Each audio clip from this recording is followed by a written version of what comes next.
organização dos seres vivos em grandes grupos, ou seja, a taxonomia. Na verdade,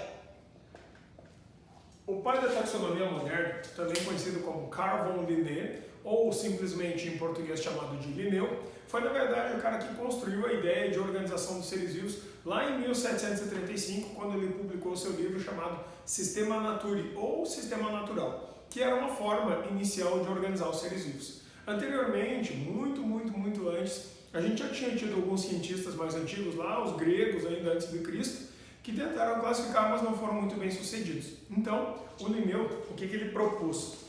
Ele propôs, na verdade, um sistema de organização onde os seres vivos seriam adequados ou classificados dentro de um sistema de organização como se fossem arquivos que a gente tem para guardar determinados documentos. Então, o Linneu, ele na verdade propôs as regras de taxonomia.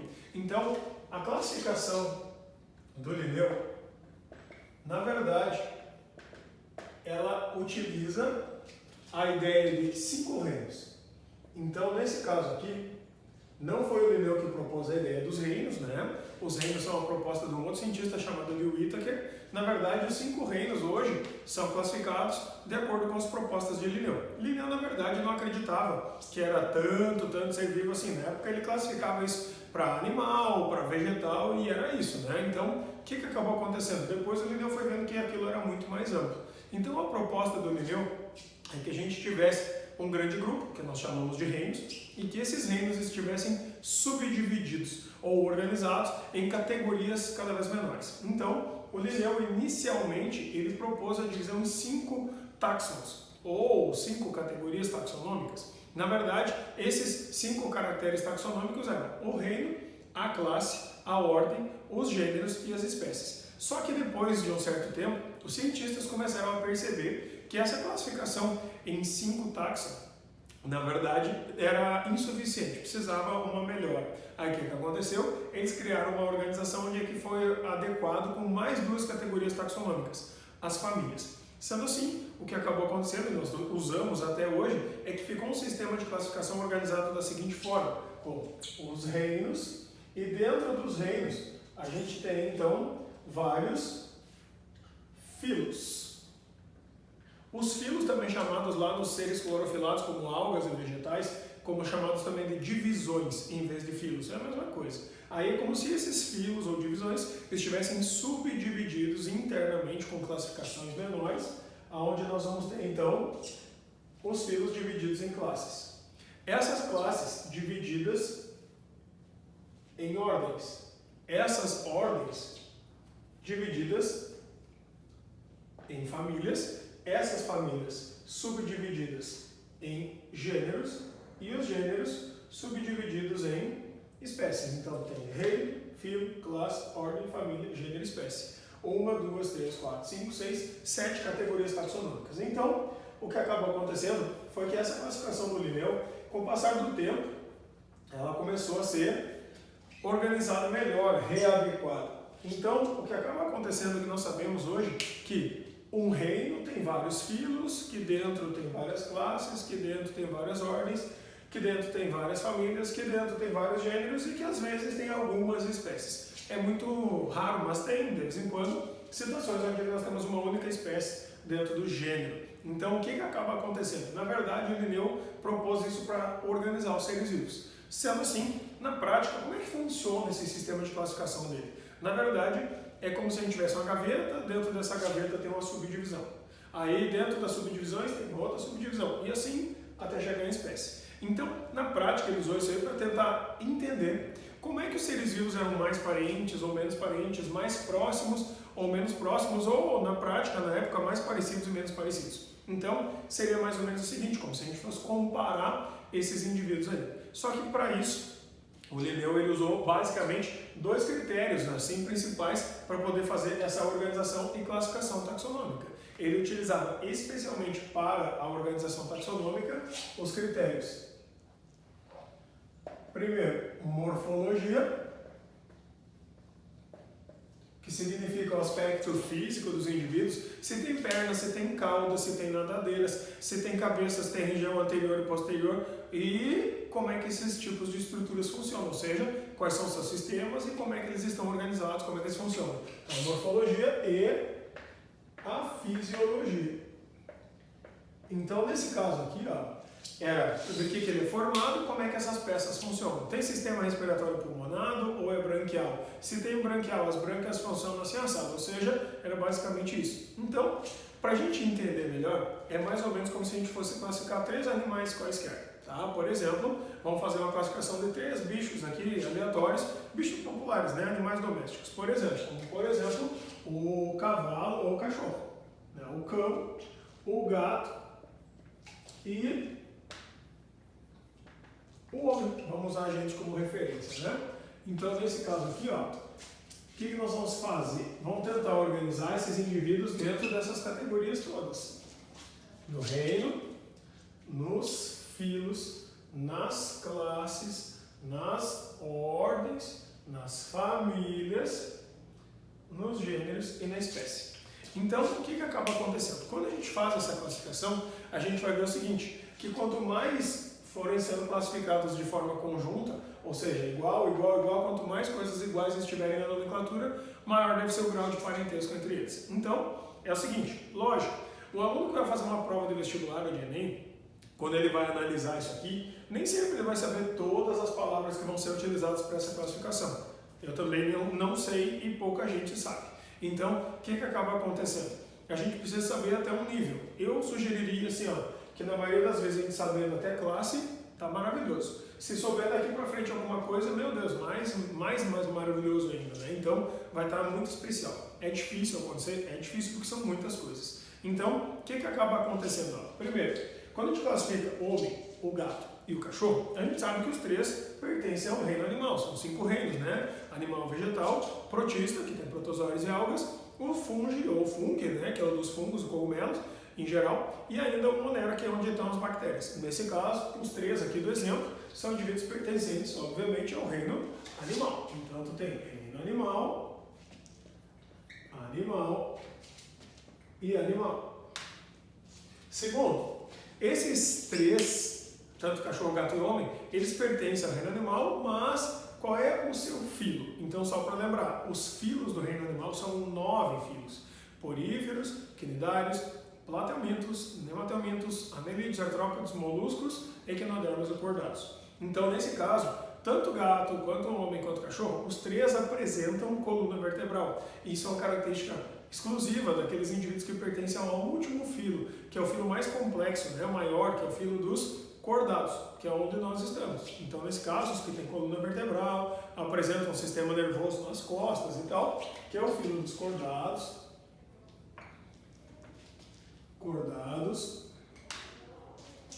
e cordados, também chamados de cordata, né? Então, esse filo dos cordados é aquele filo onde é que nós vamos ter peixes cartilaginosos, ou chamados de condrictes, peixes ósseos ou osteíctes, depois anfíbios, répteis, aves e mamíferos. Nesse caso, essas são as classes do filo dos cordados. Então, cada filo tem as suas organizações ou subdivisões em classes. Nesse caso, os cordados estão divididos em condrictes, osteíctes, anfíbios, répteis, aves e mamíferos. Então, nesse caso, como cachorro mama, gato mama e homem mama, todos eles são mamíferos.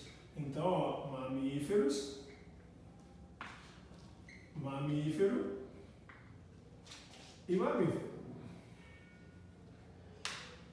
Então é o seguinte, na nossa classificação, por enquanto, eles estão distribuídos ou organizados assim: reino, cachorro, gato, homem.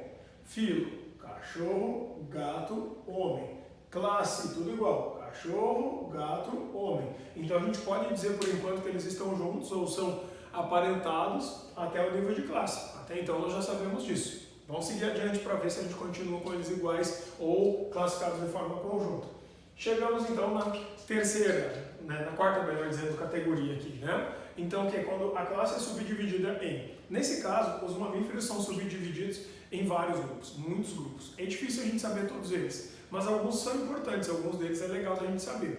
Por exemplo, As baleias, os golfinhos estão lá na ordem dos cetáceos, assim como, por exemplo, os morcegos estão na ordem Chiroptera, assim como os ratinhos, né, e roedores de forma geral, assim, estão na ordem Rodência ou Rodentia, que escreve Rodentia, que é a dos roedores, e assim como nós vamos ter nesse caso aqui, o cachorro e o gato, os dois pertencem a uma ordem bem conhecida, que é a ordem carnívora.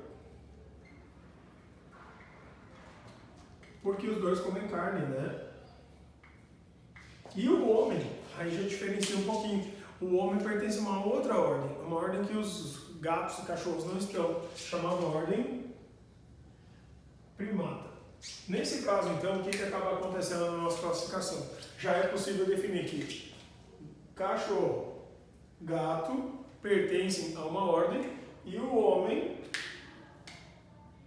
pertence a outra. Pronto, nós já sabemos que o homem não está mais dentro do mesmo grupo que o gato e o cachorro. Significa que se o gato e o cachorro continuam nas mesmas classificações, eles são mais aparentados entre si. Então, por quê? Porque eles têm maior número de características em comum. Então, a gente sabe que se a gente for comparar gato, cachorro e homem, entre esses três existe um parentesco, uma similaridade morfofisiológica maior entre gato e cachorro do que com o gato com o homem e o homem com o cachorro. Então, nesse caso, se a gente continuar classificando aqui, a gente vai ver que agora a ordem se subdivide em famílias. As famílias já são coisas bem mais específicas e pontuais. Então, nesse caso, eles acabam já se dividindo os três. No caso, por exemplo, do cachorro, o cachorro pertence à família dos caninos ou dos canídeos, chamada de família Canidae. Os gatos, eles pertencem à família dos felinos, então pertencem à família Felidae, ou dos felinos. E aí, por último, os humanos, né, já pertencem à família dos homens, então Hominidae. Então nós já temos a organização das famílias, só que aí essas famílias são utilizadas inclusive para fazer o resto da classificação, que é a do gênero e da espécie. Então o que acaba acontecendo? Para a gente poder descrever o nome de uma espécie, a gente tem uma coisa que o Linneu chamou então de unidade fundamental da nomenclatura científica, ou unidade básica de construção do nome científico, que é quem é o gênero e quem é a espécie. É mais ou menos assim, o indivíduo pertence a algum grupo. Então é como se eu fosse pertencente a uma família. Então eu sou o fulano de tal, o João, que pertence à família Silva. O grupo, o gênero, é o grupo ao qual tu pertence. E o epíteto específico, ou o nome específico é quem tu é dentro desse grupo. Ah, eu sou o João dentro da família Silva. Então, o gênero representa o grande grupo ao qual tu pertence, é o teu grupo. E o epíteto é quem você é, que espécie tu é dentro desse grande grupo. Sendo assim, como é que eu identifico o nome do gênero nesse caso? O gênero, ele normalmente é dado pelo início aqui, pelo radical da palavra que identifica a família. Então, nesse caso aqui, ó, para identificar o nome do gênero ao qual pertencem, então, os cachorros, nós vamos ter o gênero Canis. Aí, para os felinos, para os gatos, o gênero Felis. E quando a gente tem o homem, o gênero Homo. Então vai sair dali, né? Então, tanto para achar o nome do gênero quanto para achar o nome da família, tendo uma das duas palavras já te ajuda. Porque nesse caso, o Homo, família Hominide. Felis, família Felidae. E Canis, família Canidae. Então, nesse caso aqui, agora eu achei o gênero. Agora, quem é o indivíduo pertencente ao gênero Canis? Quem é o indivíduo pertencente ao gênero Felis? Então, quando a gente vai descrever quem é a espécie de verdade, a espécie, na verdade, ela precisa ter dois nomes, dois pedaços, duas palavrinhas. Que é o seguinte, todo nome científico, ele é formado sempre, sempre, sempre por esses dois pedaços aqui, ó. Ou seja, pelo gênero e pelo epíteto específico. Então, quando a gente vai escrever aqui, no último espaço, o nome da espécie ele deve contar com duas palavras. A primeira que é do gênero. Então, repete o Canis? Repete. Então, ó, Canis. Aí, quem é esse Canis? Ah, tem vários tipos de Canis. Então, tem o Canis familiares, que é o cachorro de casa. Tem o Canis lupus, que é o lobo. Então, nesse caso aqui, ó, canes familiares. Quando acontece isso, nós estamos dando um nome para essa espécie. O nome é quem é o indivíduo e dentro de que grupo ele está. Então tem que ter as duas palavras, sendo que a primeira sempre vai representar o nome do gênero. Segundo, a segunda palavra representa alguma coisa desse indivíduo dentro daquele grupo. Então, quando acontece isso, o epíteto específico é uma palavra que para cada espécie tem uma. Se eu descobrir uma espécie, eu posso dizer qual é o epíteto que eu quero utilizar, ou seja, qual é a palavrinha que identifica a espécie. Ah, eu identifiquei uma árvore que é alta, então eu posso botar alguma coisa referente a isso. Ou identifiquei, de repente, um bicho que é preto, eu posso colocar alguma coisa que é referente a isso. Então, a última palavrinha, ela serve para dizer alguma coisa sobre aquele indivíduo. Tipo, na nossa espécie, a gente é Homo sapiens sapiens. O sapiens é pertencente aqui ao gênero Homo, significa sabido, esperto, inteligente, né? Então, nesse caso, nós vamos ter, no caso da espécie humana, o Homo sapiens.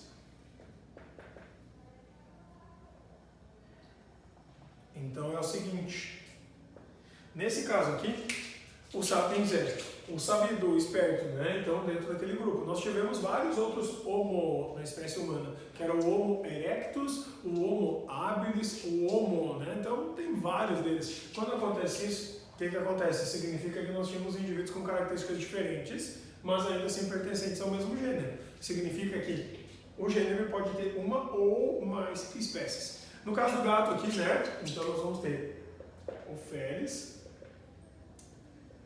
catus.